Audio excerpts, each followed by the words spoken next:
Opinions and stories around the game we love, told by your favorite storytellers. Stay up to date with all things cricket. Subscribe to Cricbuzz's YouTube channel and press that bell icon now. There's one more name who's been around for a while, and of course his biggest contribution, more than with bat and ball, DK, has been as a leader.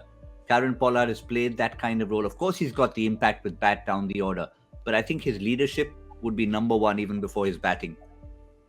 Yes, when it comes to West Indies, I think he's been a leader for about a couple of years now. He had a good build up to the World Cup. He could choose his own squad a lot of the times. I think built up a certain unit, and he backed the old pros, so to say. He brought them all back in. Got the team going.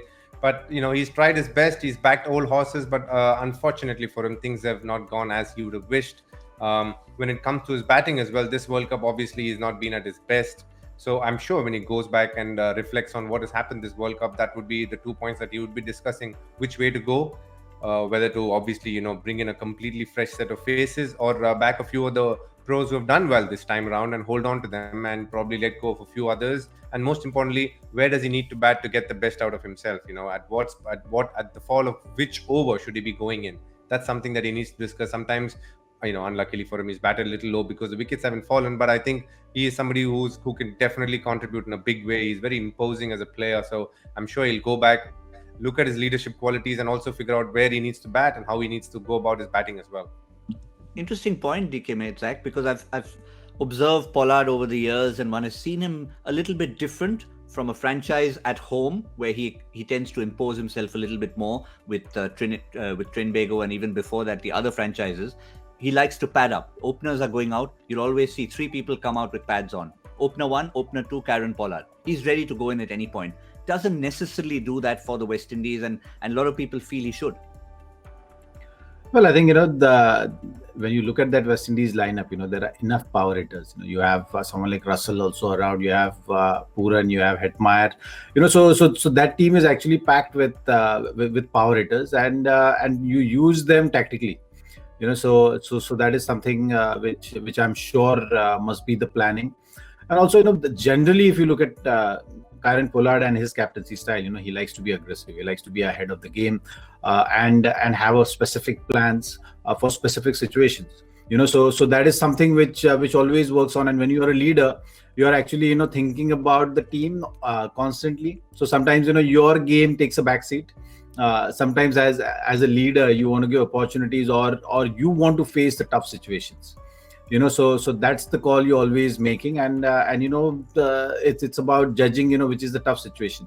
So obviously batting at the back end is something which needs a lot of experience. We've seen the importance of the finishers, and he looks at himself in that light, in that fashion, to make use or take the game head on under tough situations. So that brings the whole chain of thought process which follows the actions later. Give us a little insight, Zaheer, because you've seen the man behind the scenes. I can bring an outside perspective from what I've observed of him in the Caribbean, but he's proud to be part of that Mumbai franchise as well. There are so many senior pros in that team, including yourself as part of the entire setup. What is the kind of thing Pollard brings there, both on and off the field as a leader? Well, to sum it up, I would say a passionate team man. So that is something which you can recognize Pollard by. He's always thinking about what's best for the team, willing to do whatever it takes for team to go ahead. And that is what is the most exciting part from his perspective right now when he has taken the leadership of West Indies. So he wants to make the difference. He wants to make the difference in terms of the team culture, in terms of the game, how it's played, and he wants as he moves along, his contribution to what the changes have made to be recognized. So that's something which he takes pride in. And that's something which shows every time he's playing the game. The passion is very evident. You can't miss that. The energy and the knocks which he's played under tough situations is something which everyone recognizes him by. Interesting, DK. I was whenever I've dealt with him in the Caribbean, because he's a captain of a franchise. I have to interact a lot with him. I've always been a bit wary. Always go up very politely to him and say, "Excuse me, skipper," rather than anybody else. So I can go up to a Chris Gale or a DJ Bravo and say, "Yeah, Universe boss, come here quick." But with him, I've always been wary. And I chatted with Krunal Pandya about a few weeks ago, and I said, "Listen, I'm a little scared of KP. Give me a few tips on how to deal with him." And Krunal says, "Listen, he's like a big teddy bear. That whole exterior is something else. So don't be fearful of him. Just go up to him. If he says anything, mention my name." For a start, I think the Pandya brothers get along really well with the Polly. So he's in many ways what Krunal said is very, very true. He's a very good soldier to have on your side. Very hard from the other side. I can tell you that he plays his cricket in a very passionate way. Wears his heart on his sleeve. He's very emotional as a person. I've seen him do some crazy things over the years when he was much younger. But now I think he's sobered down a lot. With the advent of obviously 3 kids that he's got. He's a father. Things have changed a lot in his life as well.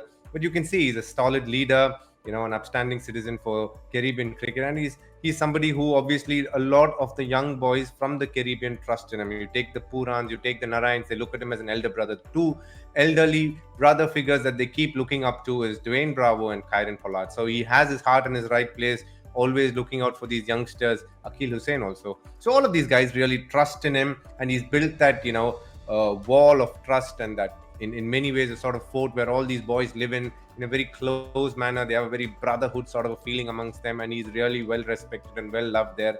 And he's a very simple man. You can go talk to him after a game. He's the nicest guy around. I mean, luckily I do have spent a lot of time with him, and when I did come and visit him in Trinidad, he was a lovely guy. I mean, you can never fault him, but yes, the figure can be imposing at times. And if I were in your place, I'd be exactly like what you felt. So yes.